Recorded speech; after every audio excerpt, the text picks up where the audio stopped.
In this video clip, what here we will study about the skeleton of the fishes, cartilaginous और the bony endoskeletons fish जो हैं vertebrates की उनके अंदर जो skeleton है वो हम study करेंगे.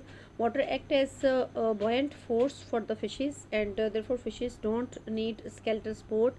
Vertebral column is present in all the vertebrates but it is absent in the jawless fishes. ठीक है, जो jawless fishes हैं उनके अंदर ये absent होता है.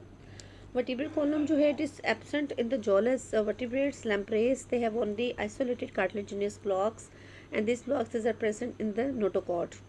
इसी तरह से ये हैग फिशेस जो हैं उनके अंदर भी these blocks these are absent. Okay, और जो jawed fishes हैं, most jawed fishes they have an axial skeleton. It forms the longitudinal axis of the body. Axial skeleton includes a notochord, ribs and cartilaginous or the bony vertebrae. Muscles जो हैं these are attached to the axial skeleton and these muscles these are used in the process of the locomotion. ठीक है, ये locomotion के अंदर बड़े important हैं. और ये जो है जी फिश का स्ट्रक्चर, ठीक है, जिसमें एंडोस्केलेटन जो है उसका लेटरल व्यू दिखाया गया है. पर्च स्केलेटन है ये, ठीक है, ये आप देख रहे हैं. इसके अंदर न्यूरल स्पाइन है, वर्टिब्री है, फिर डोर्सल रिब है, वेंट्रल रिब है, पेल्विक फिन और पेक्टोरल फिन, ठीक है, और प्रीमेक्सिला शो किया गया और फ्रंटल. ठीक है, so this is about the fish endoskeleton of the internal view of the endoskeleton. Okay, and this structure is actually showing tetrapod endoskeleton. उसका डोर्सल व्यू है इसके अंदर. ठीक है, ये हम अभी स्टडी करते हैं टेट्रापोड्स के अंदर. ठीक है, the skeleton of the tetrapods.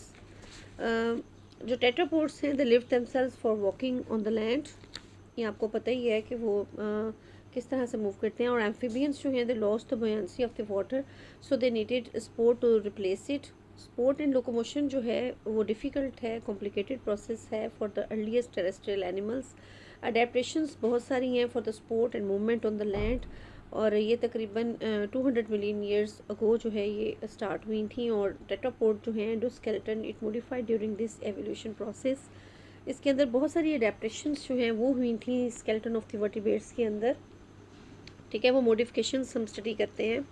सबसे पहले they developed a specialised intervertebral disc. और दिस डिस्क आर्टिकुलेट का मतलब रोटेट करना है with the adjoining vertebrae and the intervertebral disc hold the vertebral column together and they also absorb shocks. ठीक है, ये शॉक को एब्जॉर्ब करती हैं and this disc also provide mobility to joints of the vertebral column. Second number पे bone replace the cartilage in the ribs, thus these ribs become more rigid. Third point important, जो various types हैं connective tissues के this are formed and these tissues actually connect axial skeleton and it keeps the body elevated and prevents it from the sagging. Sagging का क्या मतलब है students?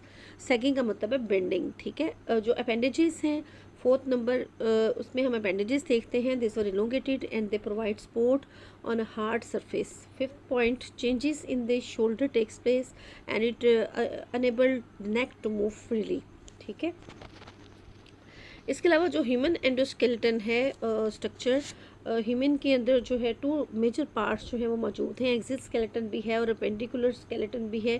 जो axial skeleton है it is composed of skull, vertebral column, sternum and ribs.